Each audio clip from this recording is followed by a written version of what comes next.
예, 인사드리겠습니다. 방금 소개받은 한국해양진흥공사 해양산업정보센터장 이석용입니다. 반갑습니다. 앞서 그 소개 말씀, 인사 말씀에서 그 해운 시황에 대해서 여기 계신 분들이 좀 공부도 하고 뭐 이런 기회가 주어지는 것에 대해서 좀 잘 활용하시라는 당부 말씀을 주셨는데요. 제가 이제 시황 공부라기보다 여기 오신 분께서 지금 현재 시점에서 가장 궁금해 하실 게 뭘까 하는 것은 최근 2주 동안 지금 해상 운임이 급등을 해서 중국 상해항공교육소가 발표하고 있는 SCFI 상해 컨테이너선 운임 지수에 대해서 이것이 어떤 상황이고 언제까지 갈 거냐 이런 것들이 좀 궁금하실 거라는 생각이 들고요. 저희가 작년 말에만 하더라도 올해 컨테이너선 시황은 대단히 좋지 않을 것이다. 지금도 그렇습니다만 한 20% 이상의 선박이 조선소에서 건조 중에 있습니다. 이게 이제 올해 내년 계속 쏟아져 나올 텐데 지난해 말 기준으로 10척 중에 3척 정도가 건조되고 있다. 공급이 늘어날 것이기 때문에 물론 이제 입장은 상반될 것 같습니다. 해운업계에 계신 분들은 시황이 나빠지겠구나. 근데 또 화주사 입장에서는 운임 급등은 걱정을 좀 덜 수 있겠구나. 이렇게 좀 입장은 다르실 거라고 봅니다. 저희가 이제 해양진흥공사가 해운업 지원을 처음 시작하겠다라고 해서 출범을 했다가 지난해에 저희가 공사법을 개정을 하면서 항만과 물류, 배후 물류 부지까지 사업 범위가 좀 넓어졌습니다. 그래서 여기 앉아 계신 분께서도 저희 공사에 물론 공공이긴 합니다만 고객군이다 이렇게 생각을 하고 제가 준비한 내용 성실히 전달 드리도록 해보겠습니다. 글로벌 해운 시황과 공급망 동향을 살펴보는 내용을 일단 우선 세계 경제 간략하게 한번 살펴보시고요. 그리고 해운 시황을 건화물선 시황하고 컨테이너선 시황, 유조선 시황 세 가지로 좀 구분해서 전달을 드리고자 합니다. 실제로 그 건화물선 시장은 드라이벌커는 원자재 시장입니다. 그래서 우리 의식주와 직결되는 철광석, 곡물, 석탄 이런 중심되는 원자재부터 마이너 벌크까지 취급하는 시장이고요. 그래서 이 시장을 보면 경기가 풀리려나? 풀리고 있나? 이런 감을 잡을 수 있다. 그렇게 보고 있고 컨테이너선 시장은 그걸 정제 가공한 반제품 내지는 원제품 완성품의 운송이 많습니다. 그래서 컨테이너 시황 경기를 보시면 우리 경기 체감 경기하고 동행을 하는 것 아닌가 이렇게 보실 수도 있다고 보고요. 유조선 시장은 에너지입니다. 그래서 원유 또 이걸 정제 가공해서 정유나 또 부산물 같은 케미칼 제품까지 이런 것들을 운송하는 시장입니다. 세 가지 시장인데요. 컨테이너선 시장을 가장 비중 있게 세 가지 시장을 하나씩 살펴보고 끝으로 오늘 그 첼로스퀘어 컨퍼런스가 지향하는 바 중에 하나가 디지털라이제이션을 통해서 물류, 서플라이 체인에 존재하는 위험을 빨리 감지해서 그 위험을 어떤 식으로든 관리할 수 있는 기간을 좀 줄여보는 이런 의미를 갖고 있다고 생각해서 끄트머리에는 저희가 해운업에 대한 이 디지털 부분을 좀 간략히 소개해 올리려고 합니다. 첫 번째로 글로벌 경제 중에 소비자 물가인데 이게 아시다시피 금리가 인하가 돼야 뭐가 좀 풀리겠지라는 막연한 기대를 하고 있는데 소비자 물가가 그렇게 녹록하게 내려가 주질 않고 있습니다. 우선 오른쪽에 보시면 미국 소비자 물가 지수가 1월 이후 계속 상승세를 보이고 있는 상황이고요. 지난해 말만 하더라도 미 연준에서 올해 금리 인하 4차례에 걸쳐서 좀 내리겠다. 그런 걸 비추다가 최근에 와서는 쏙 들어갔죠. 그러니까 하반기에 1회 정도 낮출 수 있으려나 이런 우려를 하고 있는 상황입니다. 오른쪽에 보시는 원자재도 지정학적 이슈 때문에 원자재 가격에 대한 변동성이 굉장히 높아졌습니다. 아까 말씀드렸던 건화물선 시황이 좀 들쭉날쭉하는 것도 이런 영향이 있고요. 그리고 중앙은행에서 이제 마찬가지로 금리 인하에 대한 시점도 사실은 이런 지수들을 보면서 계속 좀 망설이고 있는 그런 상황이다.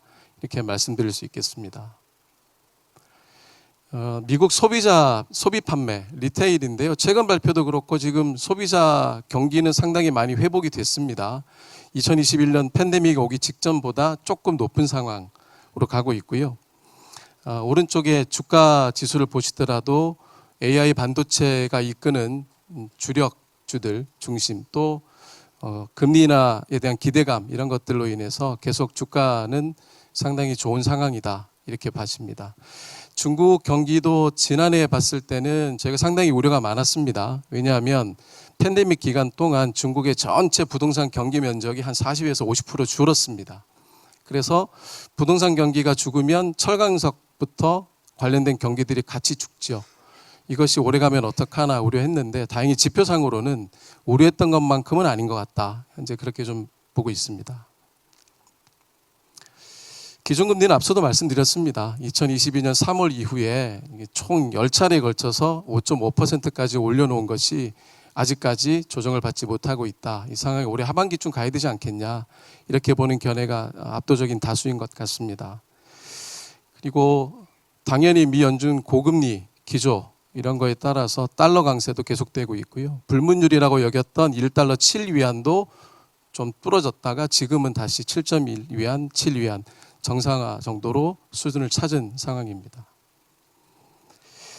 세계 경제 성장률 전망을 OECD나 IMF나 지난해 말에 2.9%에서 3.1%, 3.2% 이렇게 봤는데 오른쪽에 보시는 것처럼 IMF가 지난해 말에는 3.1%라고 했다가 특히 미국이죠. 미국 경기가 좋아지면서 회복이 조기에 오면서 3.2%로 0.1% 올린 상태입니다. 그래서 해운 시황에는 어떤 영향이 있을까 한번 차례로 살펴보도록 하겠습니다. 우선 건화물선 시황입니다. 이 도표에 좀 장기적인 추세를 지금 보고 계신데요. 올해 1월부터 4월까지만 평균을 해보면 저희 공사도 KDCI라고 지수를 발표를 하고 있습니다만 여러분 절대 다수가 많이 보시는 발틱 드라이 인덱스, 발태군임 지수 기준으로 1802포인트 기록을 하고 있습니다. 이게 팬데믹이 한창이던 2021년 2943포인트보다는 낮지만 평년보다 그렇게 낮은 수준은 아니다 이렇게 보고 있고요. 다만 이제 엔데믹이 되면서 사실 이 조금 말씀을 드려야 될 게 그 팬데믹 초창기 때 확산이 막 되던 시기에 해운 시황이 운임이 높아질 거라고 봤던 분들이 많지 않았습니다. 저도 그렇게 봤고요. 과거에 이제 리먼 사태나 이런 학습 효과가 있기 때문인데 오히려 그때 선박을 미리 좀 빼고 했던 선사보다 공격적으로 선박을 더 투입했던 선사나 현상 유지했던 선사들이 좀 많이 덕을 봤지요. 그런 상황인데 BDI 지수도 마찬가지로 엔데믹에 따라서 올랐던 이유가 선복도 있겠습니다만 또 하나 요인이 항만의 최선 치아가 걸리기 시작합니다. 물동량이 급작스럽게 늘었느냐? 그건 아닙니다. 항만 근로자도 사람이니까 코로나에 감염이 되면서 빠지고 이게 갱 단위가 됐든 그룹핑해서 이제 팀워킹으로 움직이는데 한 사람이 나오면 확 퍼지죠. 그러면서 이 항만이 제때 작업을 못 해내면서 지체가 생기고 최선치화 때문에 운임이 올라갔던 그런 경험을 갖고 있습니다. 그랬던 것이 지금 거의 다 정상화가 됐습니다. 항만의 최선치화는 통상적인 물동량을 감내해내기에 그렇게 무리는 아니다. 그런 상황이기 때문에 시황이 좀 내려가지 않을까 이렇게 저희가 봤었고요. 그리고 오른쪽에 5년 평균치를 보시면 실은 또 최근에 와서 작년 하반기부터 운임이 조금 오름세를 보이고 있었습니다. 파나마 운하가 이 강우량이 줄어들면서 수심이 얕아져서 통항할 수 있는 선박이 제한적으로 됐고요. 그 다음에 홍해 사태, 후티 반군의 미사일 공격이 있은 직후부터 지금 수에즈 운하 통화 이런 것들이 좀 많이 영향을 받고 있습니다. 그래서 상승 모멘텀이 좀 지속되고 있다. 또 하나 수요 측면으로 보면 경기 회복세에 접어들었기 때문에 철광석 수출이 조금 늘어났고 공물도 조금 늘어나고 뭐 그 정도입니다. 물동량은 보시다시피 올해 건화물선 물동량 예측치는 1.6% 증가합니다. 이게 통상적으로 높은 수치냐? 그렇지 않습니다. 통상적으로 2%대 왔다 갔다 박스권 이렇게 본다라면 올해 그 물동량 자체가 대단히 늘어난다라고 보기는 어렵고요. 그리고 오른쪽에 보시면 이 수급에 대한 문제에서 가장 영향을 많이 미치는 게 그럼 배가 오래된 노후화된 배가 빨리 얼마나 시장에서 퇴출되느냐. 또 건조되고 있는 배가 얼마나 들어오느냐 이거일 텐데 건화물선 선봉량 2.9% 증가 전망도 예년에 비해서 그렇게 높은 수치는 아닙니다. 그래서 저희가 작년에 올해 이 건화물선 시황을 예측을 할 때 날씨로 비교하면 구름 많음이라고 말씀을 드렸습니다. 대단히 나빠지진 않지만 그렇다고 그닥 호재도 없다. 그래서 운임이 어느 정도 스테이블하게 갈 거다라고 했었는데 저희 예상보다 조금 높은 상황으로 지금 봐집니다. 수급 앞서 살펴봤는데요. 공급 증가율보다 수요 증가율이 높은 적은 없었습니다. 다만 보시는 것처럼 양대 운하, 통항 제한 때문에 실질적인 톤마일이 길어지는 효과가 있어서 공급이 오히려 좀 줄고 수요가 좀 늘어나는 그런 효과가 있지 않겠냐 이렇게 보는 시각이 있고요. 저희가 이제 해운 쪽에서 가장 많이 보시는 클락슨이나 또 드루리나 MSI 같은 리서치 전문 기관들 발표 자료를 보면 동일하게 수요 증가율은 작년보다 조금 높아. 근데 공급 증가율을 보시면 많이 좀 다릅니다. 배가 빠져나가야 될 노후화된 선박들이 퇴출이 지금 자꾸 지연됩니다. 왜? 생각보다 운임이 괜찮네. 이렇게 보는 시각들이 있죠. 그래서 선사 입장에서는 가급적이면 배를 계속 운항을 해서 지금 운임을 좀 향유를 했으면 좋겠다. 이런 정서가 깔려 있고요. 오늘 디지털에 포커스를 두느라 제가 준비한 슬라이드에 언급이 안 돼 있긴 합니다만 올해부터 카본 인텐시티 인덱스라고 탄소 집약도가 실효가 됐죠. 그래서 올해 운항한 것들을 한국 성급이라는 기관에 기어스라는 시스템에 항해 데이터를 입력을 하시면 내년 1분기에 A부터 E까지 등급 부여를 받게 됩니다. C등급까지는 괜찮은데 D등급을 받으면 2년 동안 추가 운항할 계획 개선서를 내라. 2등급을 받으면 뭔가 페널티가 있을 겁니다. 이게 뭐 당장 선박 정선해 뭐 이렇게까지는 않겠지만 현재 기국 해당되는 당국에서 논의 중인 것으로 알고 있습니다. 그렇기 때문에 가급적이면 노후화된 선박들은 폐선으로 갈 확률이 높은데 여기에 운임이 지금 굉장히 상승 압력이 있기 때문에 원래 계획했던 대로 해체가 될까 여기에 대해서 이제 보는 시각들이 기관들마다 좀 갈린다 이렇게 이해하시면 되겠습니다. 컨테이너선 시황입니다. 보시다시피 2022년 1월 7일 날 역대 최고치인 5,109포인트 돌파를 했었는데 이게 이제 최근에 지금 상황이 이때만큼은 아니지만 작년 저희가 하반기에 봤을 때보다 훨씬 더 많이 오른 상태인 건 분명합니다. 아마 지난주 그러니까 발표를 보면 실질적으로 지금 한 2,500포인트까지 올라간 것으로 보입니다. 우선 수급 측면에서 수요를 보면 사실 물동량 자체가 계절적인 효과, 성수기 앞두고 올랐다 하더라도 그게 두드러지게 오르진 않았습니다. 근데 물동량이 일시적으로 좀 몰렸던 건 있습니다. 중국이 이구환신이라는 행사를 통해서 기존에 쓰고 있던 구제품을 염가의 새 제품으로 교환해 드릴게요. 이걸 발표하고 노동절 연휴가 있었고요. 그 다음에 아시다시피 희망봉을 경유해서 돌아서 운항을 하게 되면 기존의 기항지 기준으로 운항하던 시간보다 10일에서 14일 정도 더 소요가 됩니다. 그런 걸 감안해서 2주치 재고분을 한꺼번에 쫙 뿌리려고 물동량이 좀 집중됐습니다. 수요 측면에서 몰린 건 그 정도이고요. 그리고 공급 측면에서는 당연히 우에서 돌아다니면 톤마일이 늘어나니까 공급이 주는 효과가 있을 겁니다. 근데 이게 저희가 굉장히 심각하게 못 봤던 것이 기항지가 그대로이고 운항 항로가 길어지면 기항 항로에서 물동량을 처리하는 것에는 별 영향을 안 받을 거야. 근데 실제로 기항지가 일부 바뀐 데들이 있습니다.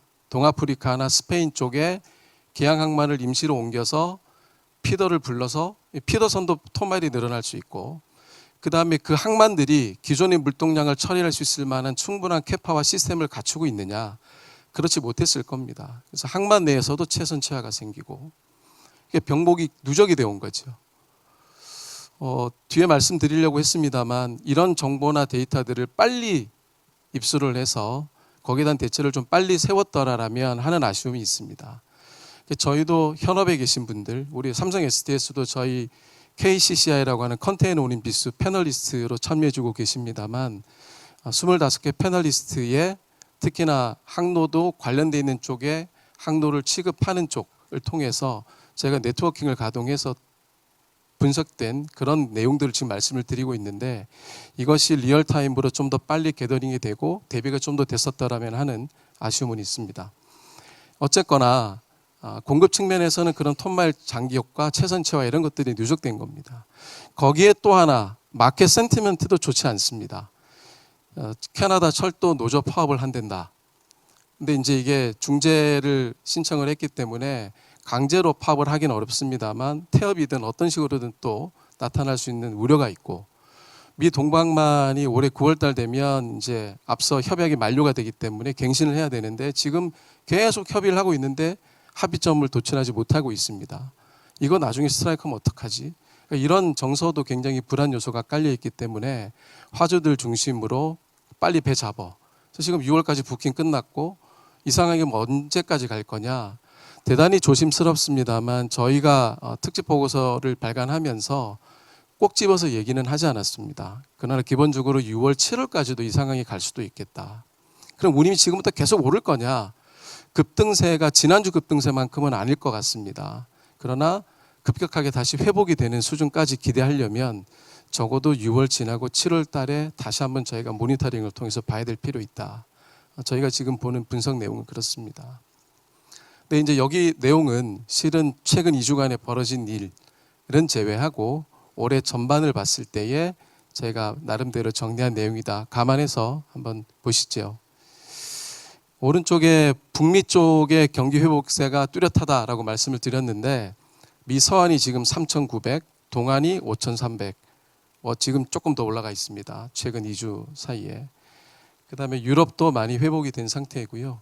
아시아 영내가 사실은 꼭 북미나 또 구주하고 그렇게 디커플링이 되지는 않습니다. 디커플링 될 때도 여러 번 있긴 한데 아시아 영내도 2022년보다 못합니다만 평년보다는 조금 더 물동량이 늘어나고 있는 상황이다.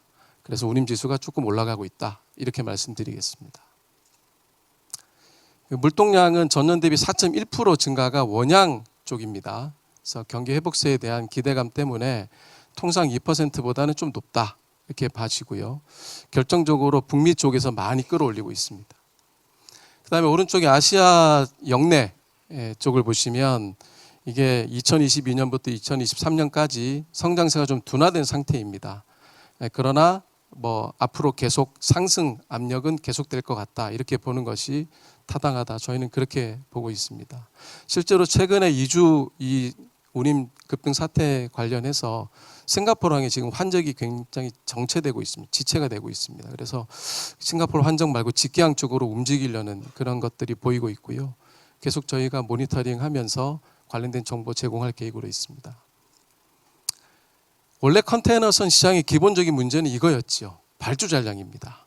제가 서두에도 말씀을 드렸습니다만 리먼 사태 때도 그랬고 그 전에도 그랬고 항상 이 전반적인 해운 업황이 안 좋아질 때 안 좋아지려고 하다 보면 시그널이 몇 개가 있을 겁니다. 첫 번째 시그널이 올 때 딱 보수적으로 이렇게 스탠스를 취하는 선사가 한두 개 선사 거의 없습니다. 이제 팬데믹 때문에 해외 직구 늘어나고 이 가구라든가 이런 소비재 바깥의 서비스가 그쪽으로 옮겨가면서 수요가 늘어나고 하니 물동량 계속 그러면서 이제 발주했던 선박들이 남아 있는 거죠. 작년 8월 기준으로는 28.9%까지 치솟았다가 지금 21% 수준입니다. 이게 통상적이냐? 왼쪽에 첫 번째 줄에 나와 있습니다만 2020년 기준으로 하면 10%를 밑도는 정도 수준. 이게 평년 수준인데 지금 굉장히 많이 발주된 상태입니다. 그럼 이 배들이 또 들어올 거 아니겠습니까? 그러면 운임은 낮아질 확률이 높죠. 그래서 저희가 작년에 건화물선 시황은 구름 많음인데 컨테이너선 시황은 흐림으로 예측을 했었습니다. 오른쪽에 보시면 선박도 지금 10,000TEU 이상의 초대형 선이 발주 잔량의 73%입니다. 그러니까 전부 큰 배들이 들어올 거라는 거죠. 그럼 기존에 6,000TEU나 이렇게 조금 기존에는 컸습니다만 우리가 초대형 선이라 부르는 10,000TEU 이하의 선박들이 해당되는 항로에서 이제 그다음 항로 또 아시아주 항로 영내로 캐스케이딩 될 겁니다. 그래서 아시아주 영내 항로까지 영향을 미치면서 공급 압박을 가하게 되면 운임은 사실은 내려가야 되는 게 통상적인 거죠. 북미와 유럽 항로의 주간 공급량 변화인데 이 부분은 제가 크게 말씀드리지 않겠습니다. 최근 2주 상황이 지금 이 내용이랑 너무 많이 달라져서요. 근데 투입 선복을 보시면 오른쪽에 유럽이 25%로 가장 많이 증가율을 나타냈고요. 그 다음에 유럽 영내, 그리고 남미와 북미 순입니다.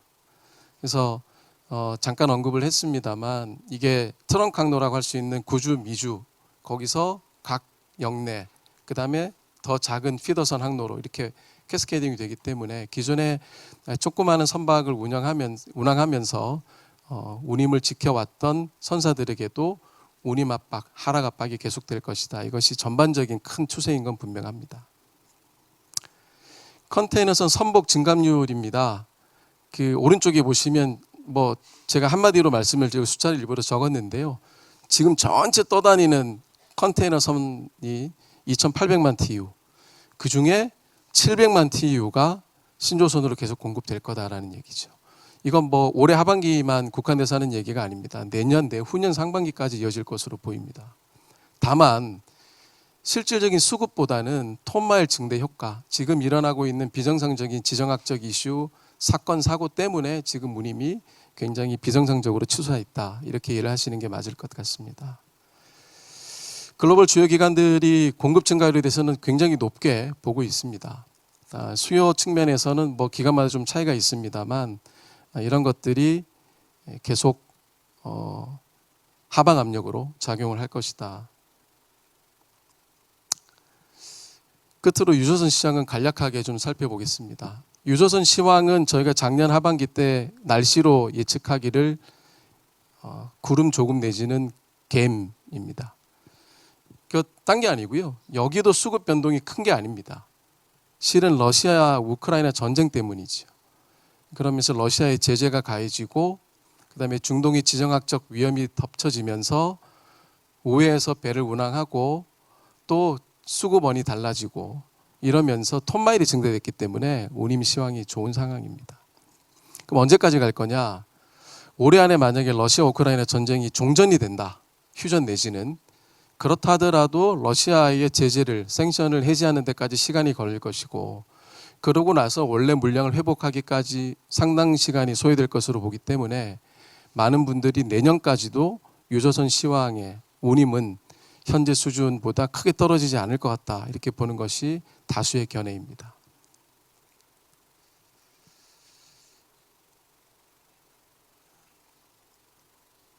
제가 현안을 중간중간 말씀을 드려버렸는데요.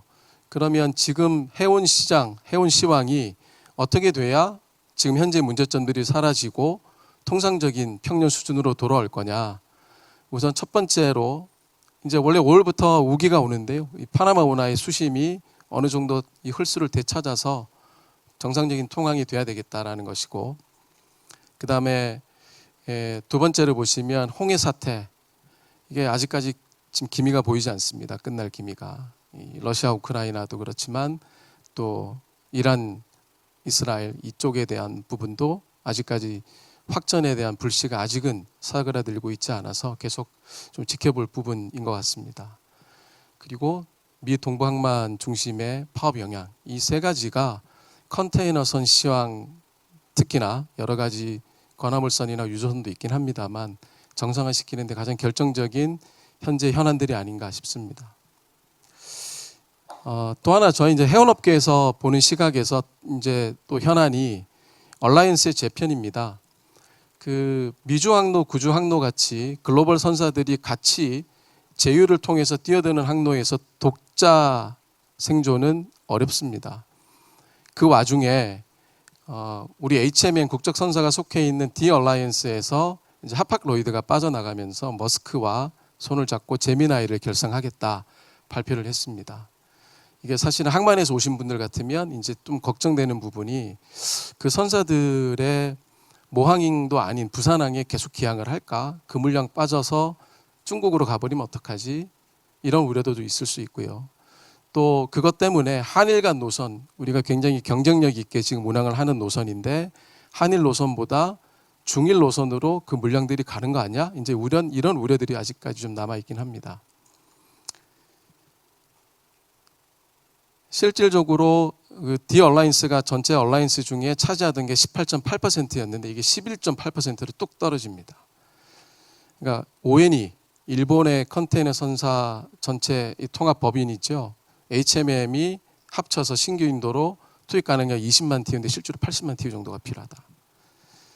그리고 이 움직임에 따라서 기존의 CMA, CGM이나 코스코나 이런 에버그린이나 오션 얼라이언스가 협력 기간 아예 연장해 버렸습니다. 문단속하려고. 그럼 남아 있는 선사가 어디냐? 이스라엘 선사인 짚라인이나 대만 선사 완하이가 남아 있습니다. 여기랑 그럼 묶어서 볼륨을 키워서 좀 더 경쟁력을 갖출 거냐 하는 문제가 HML을 비롯한 디얼라이언스의 숙제라고 볼 수 있겠습니다. 현안 두 번째로 꼽아서 한번 말씀을 드렸고요. 끝으로 디지털 전환에 대해서 좀 말씀을 드려보고자 합니다. 여기 계신 분들은 굉장히 디지털에 관심도 많으시고 또 디지털이 물리에서 차지하는 역할이나 수단이나 도구로서의 그 기능이 굉장히 중요하다 공감들 하고 계실 텐데요. 해운업은 제 개인적인 의견이기도 합니다만 기타 제조업이나 유통업이나 다른 업황에 비해서 굉장히 디지털 측면에서는 좀 뒤처져 있다 이런 판단이 듭니다.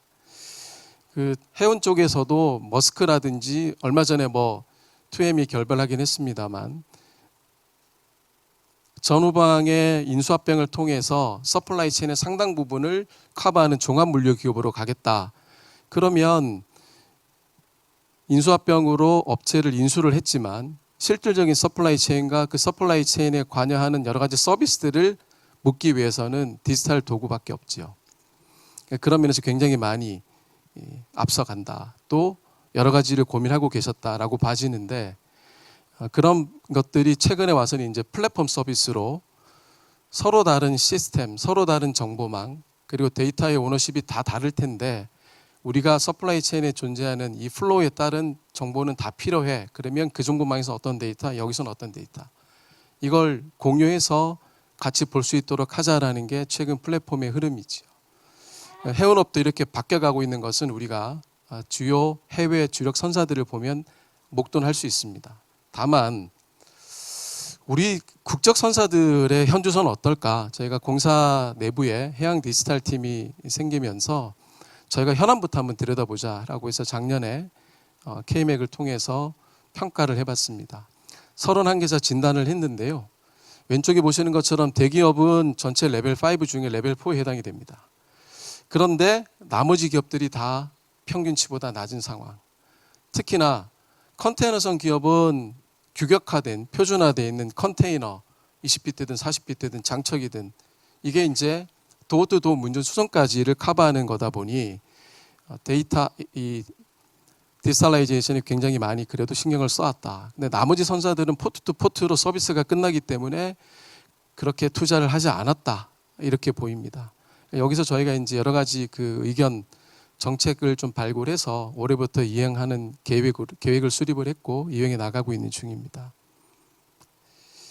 왜 그렇게 어려우냐 해운업이. 이거 하나 딱 보면 될 것 같습니다. 이 99.7%의 물동량, 수출입 물동량을 취급하는데 한 번 배가 들어와서 입항해서 물건, 카고를 내려놓고 그 다음에 한 번 카고를 싣고 상대의 원격지로 출항하고자 하는 배들이 움직이려면 이렇게 많은 주체들하고 많은 서로 다른 데이터와 이 서로 다른 데이터를 각각 취급하는 서로 다른 정보망들에 접속을 하셔야 됩니다. 그래서 이제 특히 포워딩 하시는 분들께서 불편을 많이 호소하고 계시죠. 그래서 이걸 좀 한번 통합을 해보자 해서 저희가 수출입 물류 플랫폼을 지금 2번에 걸쳐서 개선을 하고 이후에 어떻게 할 건가를 논의 중에 있는데요. 해양수산부에서는 우선 입출항 통계, 과금 이런 것 때문에 또 신고, 포트 MIS라고 포트미스라고 하는 정보망을 운영하고 있습니다. 이 부분에 대해서 좀 개선의 여지가 있다 없다 이런 것들이 현재 논의되고 있어서요. 한번 지켜봐 주시길 바랍니다. 해상에서는 자율운항 선박 현재 한창 개발 중이죠. 저희가 목표로 하고 있는 것은 가운데 있는 자율운항 선박입니다. 무인 선박은 아닙니다. 운항의 안정성과 효율성을 높이기 위해서 육상에서 몇 가지 할 수 있는데 제가 말씀드린 수출 물류 플랫폼 위에 도메인 해당되는 서비스는 6월부터 개시할 계획입니다. 관심 있는 물류사 분들께서는 한 번씩 접속하셔서 보시면 13개 컨테이너 선상 운항 스케줄이나 터미널 운항 스케줄 또 위험 지역 등등 여러 가지를 좀 공유할 수 있는 것들을 좀 해보고자 합니다. 그리고 공급망 안정화와 관련해서 저희가 선박에 대한 관리도 좀 체계 있게 해서 해외에 있는 선박 관리 플랫폼들과 좀 대등한 경쟁력을 갖추자는 측면에서 과제 기획을 한 상태입니다. 데이터베이스를 하는 이유는 잘 아시죠? 한마디로 통합해서 공유한다입니다. 그래서 저희가 지금 하고 있는 작업들이나 또 민간에서 오늘 크게 행사를 하고 계시는 첼로스퀘어 같은 플랫폼들이 굉장히 성공적으로 개발되고 잘 진척이 되고 여러분들께서 많이 활용하면서 저희가 쌓고 있는 공공의 데이터를 민간에 개방해서 더 많은 작업들을 하실 수 있게끔 그렇게 가기 위해서는 통합 플랫폼이 필요하다 이렇게 해수부에 제언을 했습니다. 제가 정해진 시간 동안 여러분께 오늘 준비한 경제로부터 해운 시황 각 선종별 화물 또 관련되어 있는 수급 현황 그리고 끝으로 디지털에 대해서 말씀을 드렸습니다. 혹시 궁금하시거나 질문이 있으시면 주최 측 통해서 언제든지 질문 주시고요. 제가 준비한 내용은 여기까지 마무리하도록 하겠습니다. 경청해 주셔서 고맙습니다.